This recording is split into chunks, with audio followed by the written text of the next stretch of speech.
We have Dr. Lee Seward. So thank you for joining us. First of all of you who have chosen to join this live stream. I've just been so excited about this. And I've had the honor of chatting with Dr. Lee Seward earlier this morning.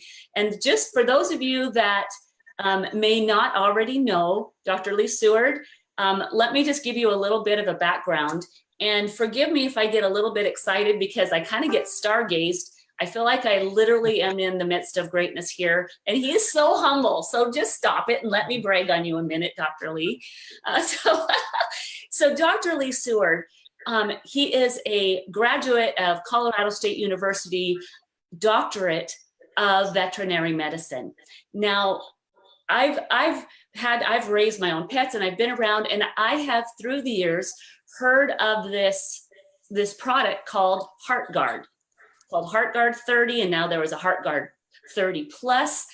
Well, who you're looking at right here is one of the co-inventor, the doctor that led a team of people to develop this product that literally has changed the lives of many dogs because of, I don't even know what it's all about. I think it has to do with heartworms. That's what I know, but it's a very famous product that literally has saved the lives of now, I'm sure, millions of pets around the globe.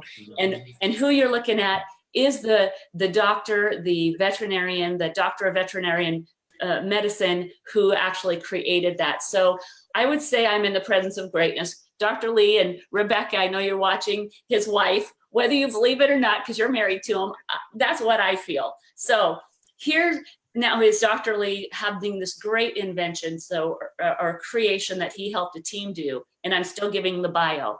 Now, if you were to see the bio that I read, you guys, I would be spending this whole time reading his bio, 15 minutes. It would probably take me for his life's accomplishment. He is a true patriot, and he is an American veteran as well as a veterinarian.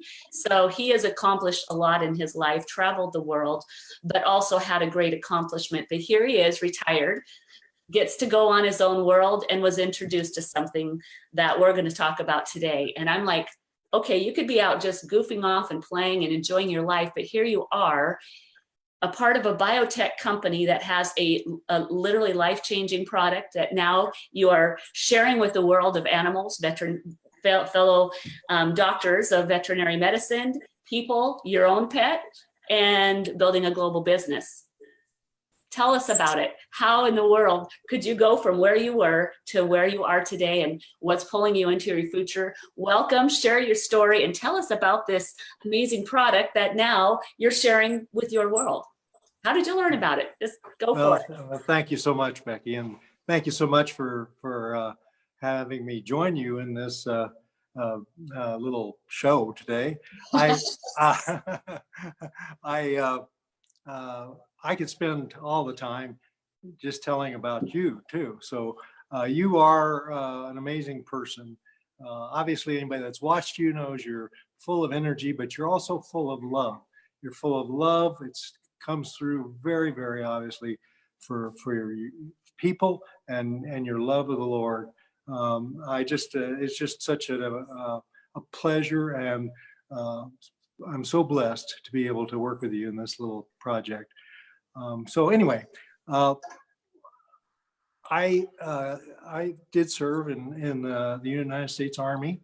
That's one of the opportunities that I've had in life. You know, a lot of people said, "Oh, you had an opportunity to be in the Army and serve in Vietnam," and I see it that way. Yes, I served my country, and I'm so grateful for that, and have absolutely no regrets. After I got out of the service, another opportunity fell to me right at the end of my service, and that was I met my wife, and I was able to convince her to marry me, and that was 47 years ago. So after that, I went back to school because I had throughout my life wanted to become a veterinarian. I grew up on a farm, had a lot of exposure to animals and animals being raised, plus our pets. So I really, it was something I'd always wanted to do, but when I got out of high school, quite frankly, I wasn't capable of achieving that. And that's another thing the Army gave me. So when I came back to school, went through the program at Colorado State University, got my bachelor's degree in zoology, and then went on to get my doctor of veterinary medicine degree, and went into private practice for a relatively brief period of time. And while I was in private practice, our practice was doing some work with a pharmaceutical company on some new chemistry they were working on. And I thought it was extremely interesting. And I understood from that, from our work with it, that this was going to be a pretty important product and a pretty important chemistry. So I got to talking to the company and used some of the contacts that I had and applied for a job.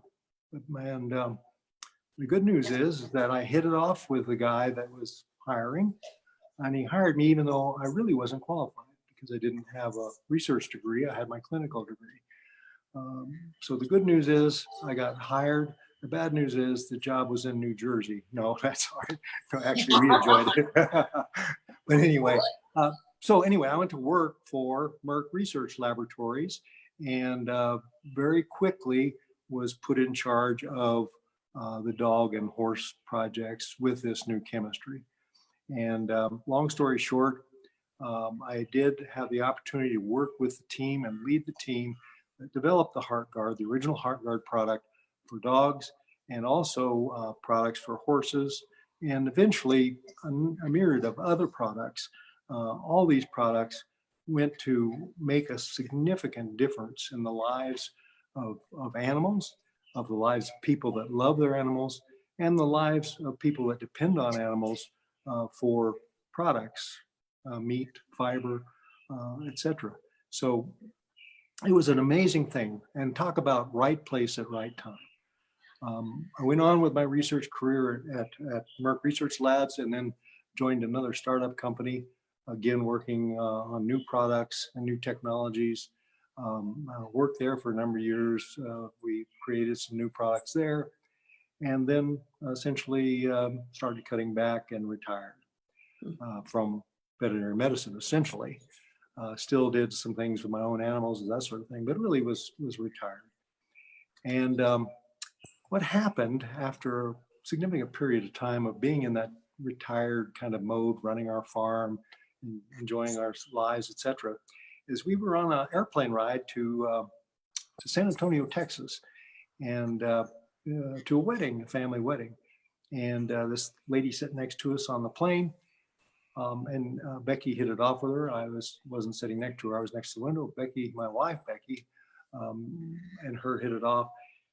And I got to listening to what they were talking about and heard about some new technology that would reduce oxidative stress in all animals, in humans and animals. And I said, wow, that's pretty interesting. I knew oxidative stress from my time as something that was free radical damage. And so I said, wow, that's pretty dang interesting. Free radical damage and being controlled by a natural product that this woman was talking about that was a new product and technology. So I said, wow, that's pretty dang interesting. When we finished our wedding, got home, I started reading about it and very quickly realized that depending on how you want to look at it, but I look at it that the good Lord had thrown another opportunity to us in our lives to really change the world, to make a significant contribution to the health and well-being and even financial health of people and their animals, their pets, and other animals. So I said, wow. I said, Becky, we've got to get involved. So basically, we came out of retirement. To do this. And here we are a few years later with absolutely no regrets, because this is truly one of the most amazing technologies that I have ever seen. And I can tell you, not only is it amazing in people, but I think it's even more so in animals. Well, with that, let me share a couple screens that you had shared with me and talked to me about. Since we can do this on here.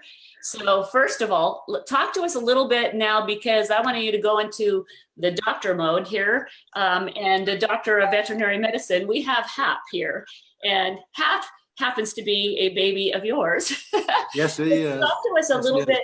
Now you've come out of retirement. You're like, this is up 6 years ago. Now that you were introduced to this, your mind is a little bit blown on what has just landed into your information. Now tell us what you have found out about this, and what makes you so excited about sharing it with others. Sure.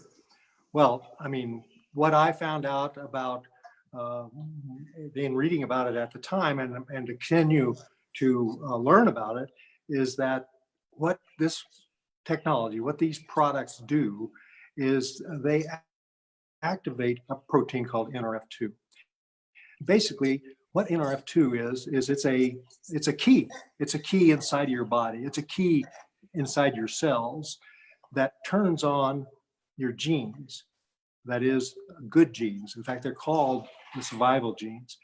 And by so doing, it creates a number of different enzymes and other things, proteins in your cells that in fact take care of oxidative stress, and in fact reduce inflammation and reduce fibrosis. This is something that is just an amazing breakthrough, one that influences practically every disease you can think of, but also is a major factor in the aging process and the things related to aging. And in speaking of animals, is that it is exactly the same system in animals as it is in humans. And our animals, we love our animals. We've had animals our whole lives. Becky and I both. She's a big horse person, always has horses. Currently still have a couple of horses. We're down from, I think, 18 down to 2 now. Our current dog is Hap. But I just want to point out to people that animals like Hap are frequently athletes. Hap, as you saw in that picture, had some awards he got from running in the running of the wieners. But even though he doesn't look like an athlete, he runs and gets around. And so all of that activity is one of the things that generates oxidative stress. But not only that, the stress of athletes, whether it be horses, and people use horses, same issue. Horses are athletes. Even the old horses that aren't doing much are athletes. So they are exposed to creating new free radicals. They're exposed to oxidative stress. But even more so, they're exposed to regular stress that generates all kinds of conditions. As you can see in this particular slide, where elite athletes have a higher prevalence of things like gastric ulcers and hemorrhaging and oxidative stress. Mm-hmm. So, but it's not only that with our animals. We got to think of other things that animals are exposed to. The animals are outside. The animals are getting around. The animals are on our lawns. They're on our sidewalks. And all the chemicals that are put down for various purposes, everything from clearing ice on the roadways and the sidewalks to controlling weeds in the lawns, fertilizing the lawns, etc. All those things have a level of toxicity. And the dogs, particularly through their pads, can absorb these things. They aren't wearing any protective clothing. Yes, they have a hair coat to varying degrees, but frequently things get through that hair coat. They're exposed to solar radiation, magnetic radiation from power lines. They're exposed to exhaust from vehicles far more than we are. Mm-hmm. They're down at a level where they're getting it right directly. Mm-hmm. They're exposed to things in their water. Frequently, they may drink from sources that we can't control, and oftentimes we don't provide them with that clean of water, and so they're exposed to things that way. Dog foods and even with horses, it's the same issue. Horse water frequently are exposed to water that may have a number of toxins in it. All these issues exacerbate this thing we're calling oxidative stress.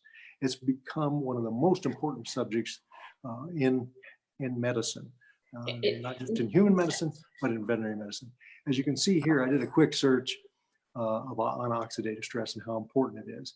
And this is in Google Scholar, which is a search engine looking at technical and medical literature. And oxidative stress in animals is so important and widely researched.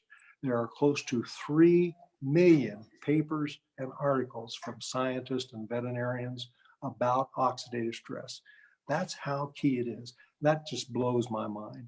You know, and the fact that, and the fact that these things that are inducing 2.9 million, that you have found something. It's no wonder, as a researcher, as a doctor of veterinary, no wonder your mind is blown to go, and we have an all natural product that reduces oxidative stress in all mammals. Sign me up. I mean, I could see you knowing research and illnesses, how this would. I'm sure that's the way you felt, and that's certainly the way I felt.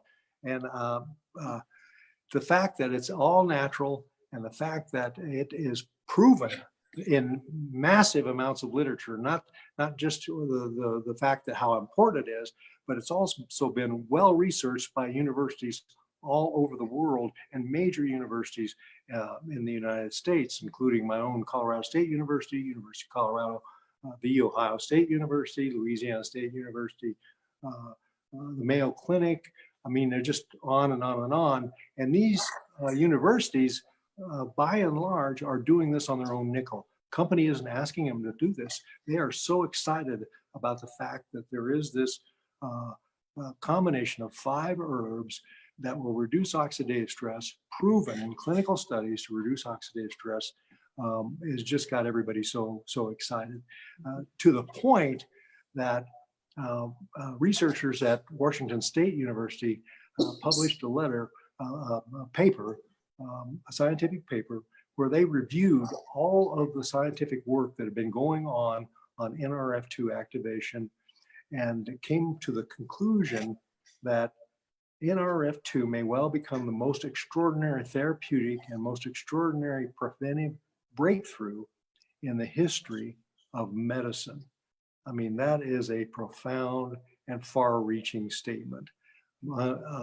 That is so amazing to think about. Not today, not over the next couple of weeks, but in the history of medicine. I took note of this, that they didn't say in the history of human medicine. They said in the history of medicine. And maybe it was not to their intent to say veterinary medicine. But the fact is, in this paper, the vast majority of work that they refer to about Nrf2 activation and the benefits against disease and aging process were in animals. So this is just so exciting. I can't hardly contain myself because it is truly. I agree with this statement that this is certainly the most extraordinary breakthrough I've seen in my lifetime and my overview of what's going on in veterinary medicine.